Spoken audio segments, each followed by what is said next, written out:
The 2023 Royal Rumble was Sami Zayn's night, but I don't think that Rumble angle gets that kind of reaction without Jey Uso doing what he did not only on Rumble night itself, but everything he's done since the start of 2020. Let me tell you why. This entire angle has been about Jey Uso from day one-ish, as poor old Jey has been locked in his own penitentiary by his own actions before breaking free at the Rumble. The Usos returned to WWE at the start of 2020 with a slightly updated look and a noticeably closer affection for their cousin Roman Reigns. The bloodline had been referenced in WWE lore before the turn of the decade, and Jimmy, Jey and Roman had teamed together on television, but 2020 was the year where the bloodline really became a focal point of storyline. A knee injury to Jimmy around WrestleMania 36 season was obviously horrible at the time, but turned out to be the biggest blessing in disguise for the Usos, as Jey was now forced to go off alone. And that's what he did when Big E was injured in storyline and there was a vacant spot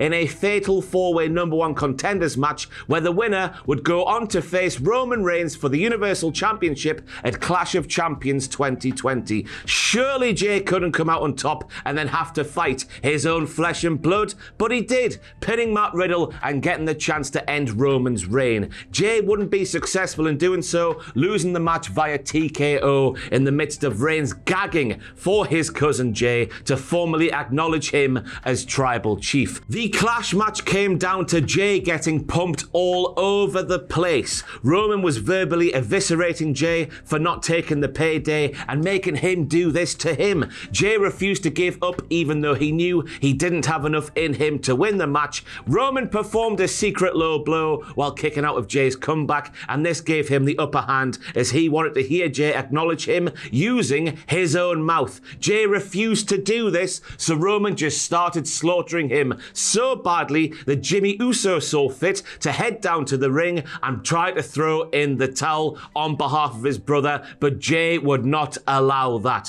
One more merciless beatdown later, and Jimmy sees no other option but to do it. The drama of it all, so bloody captivating. But that was nothing in relation to what was to come next, because Roman wanted Jey to fall in line, and butter his arse was the catalyst for one of the most emotional matches in recent WWE history. And that is because Roman granted Jey the honor of having a I Quit Hell in a Cell match because he's really sick in the head and really wanted Jey to fall in line and acknowledge him. This match put theatre and sheer emotion above spots and flips, and it really worked. Towards the end of the bout, just like he did at Clash of Champions, Jimmy Uso found himself at ringside in support of his brother, and naturally Reigns used this to his advantage because the locking of Jimmy inside of a guillotine is the only thing that could have forced Jey to say I quit. Roman wasn't going to beat Jey physically, so he decided to shatter him mentally.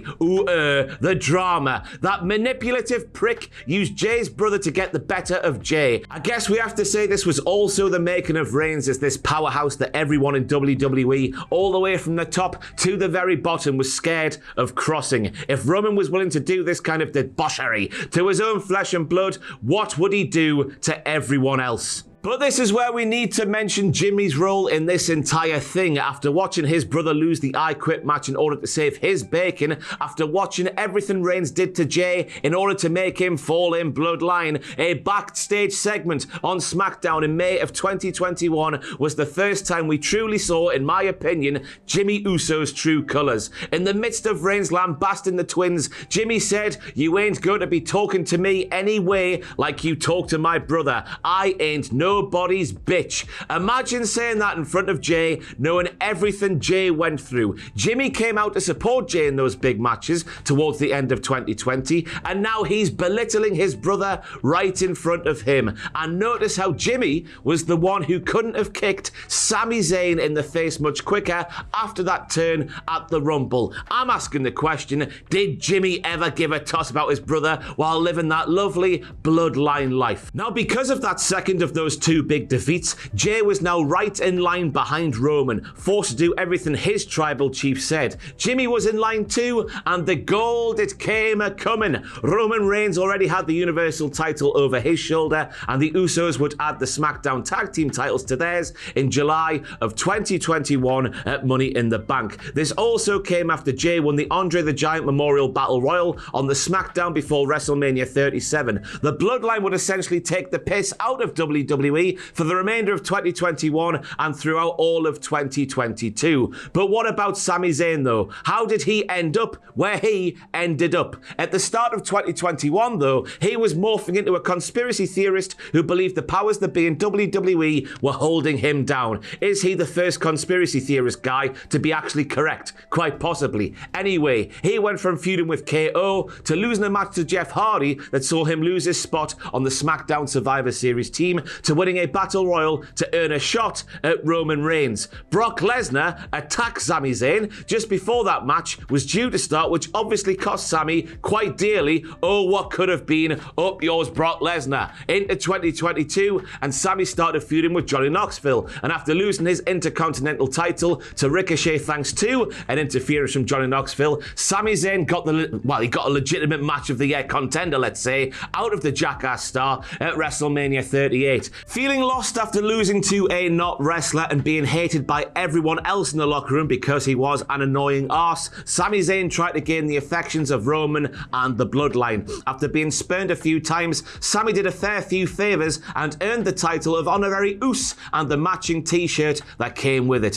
What initially could have been seen as Sami looking for a mafia-like protection and a more comfortable life in the most underhanded way possible, I should say, turned into Sami finding a family that it looked like he was always wanting, and that's why he was so determined to make things work. Everyone in the Bloodline loved Sami apart from Jey Uso, who we all thought back then just didn't trust Sami, mainly because he wasn't actually a part of the Samoan dynasty. Jimmy had a lovely handshake with Sami. Paul Heyman would refer to Sami as Schmooly because he really liked him too. The lads were all having a laugh in multiple segments over multiple weeks of television, and Solo Sikoa remained emotionless. But Jey Uso was the one who had the problem with Sami because, as we know now, Jey had an issue with Sami wanting to be a part of the faction that he was initially forced to be a part of. Sami wanted to be alongside a man who used the welfare of one brother to manipulate the behaviours of the other brother. Deep down, Jey didn't like the fact that Sami wanted to be a part of a thing led by a tyrant and an arsehole. That's the same person, by the way, and that sowed the seeds of the main bulk of the Bloodline's happenings outside of Roman's title unification at Mania and subsequent defences for the remainder of 2022. Eventually, after so many examples of proving his loyalty to the Bloodline, Sami earned Jey's trust at Survivor Series 2022.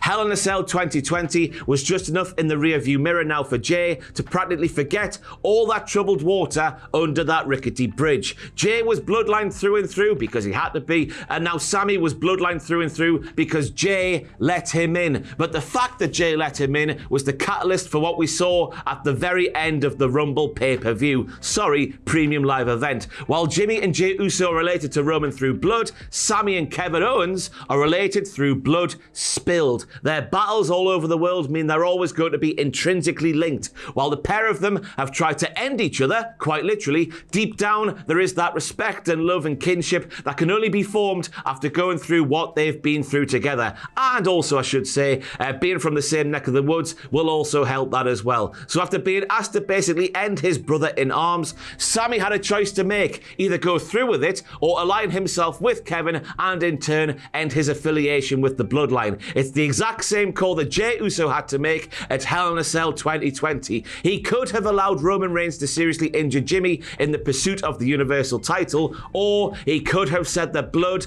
is thicker than championship gold and allow Roman Reigns' evil to work. He picked the latter, and the fact he did in the face of what Sami did at the end of the Royal Rumble of 2023 brought it all back and hammered it home once more. That's why he couldn't take it all, and that's why Jey Uso walked off. Sami had the balls to do what Jey wishes he did back in 2020, and on top of that, Jey had to watch Sami get that preferential treatment from Roman in those early days of the former IC champion in the Bloodline. While Jey was mentally shattered and physically had to fight Roman, Sami wasn't. Sami didn't have to do that, and you just know that had to boil Jey's piss. Why couldn't Roman have treated Jey like he did Sami? I think Jey also realised at this point that Roman is nothing more than someone who uses people, and it was convenient for Roman that the two people he wanted to use the most were also his family, so he could hide behind that reason. There was also a crucial segment that set up the Rumble angle so perfectly on the go-home SmackDown for the show. Roman had told Sami to stay away from the show, but the ginger rascal defied orders and turned up anyway. After Jey saved Sami in the trial of Sami Zayn on Raw, the Raw before this SmackDown, Sami Zayn then let Jey know that if he, not Jimmy, not Solo, not even Roman, just Jey, needed a favour, then Sami would do it for Jey, making this entire thing come full circle. Jey accepted the offer and told Sami to get on out here, you little scamp. But the fact that Jey was hesitant about Sami and then went through the whole process of trusting and then basically falling in love with Sami and then watching Sami do the thing he didn't have the balls to do is just a chef's kiss of a storyline. That was a horrible noise. Sorry, I was at the Newcastle match last night and my voice is buggered. Sami made Jey see the good in himself, and the realisation was another big part of Jey officially leaving that arsehole Roman Reigns behind. And so we look forward to Elimination Chamber, and in my opinion, it's all about Jey. Sami will likely get the title shot against Roman, and rightfully so, by the way, and all of the attention will get put on Sami, and if he can get the job done with the home field advantage behind him, that crowd is going to be absolutely mega. But it's what Jey will do that leaves the entire angle on a knife's edge, in my opinion. Could Jey help Sami do it ahead of WrestleMania? Unlikely, given the fact that Roman walking into WrestleMania as champion is quite practically a given, isn't it? Yes, it is. Could Jey then turn on Sami and somehow realign with the bloodline? Well, the fact that the memories of Hell in a Cell 2020 were brought up again by Sami and his chair at the end of the Rumble gives WWE the perfect catalyst for it to make sense. Jey could have a word with Roman, and obviously Roman will continue to use Jey, but sugarcoat it using that family lineage bollocks. I think we'll get that tag team match between the Usos and Sami and Kevin at Mania, and I think the main thread of that match will be Sami versus Jey, especially given how important the tag team titles are to the bloodline. Through the Wild Samoans, through the Head Shrinkers, and now to the record-holding tag team champions themselves, the Usos. WWE have been telling an almost 3-year story with Jey Uso, and as of right now, as me sat here, you watching this, hopefully, we could feasibly get that full-fat main event Jey Uso we were teased with a little bit, well, more than a little bit. It was quite thick with 2 C's, wasn't it, during lockdown times? Whether that be going up against Roman Reigns or going up against Sami Zayn. I hope this has made you realise that while Roman is the title holder and gets all of the headlines, the heartbeat of the entire bloodline story has always been Jey Uso.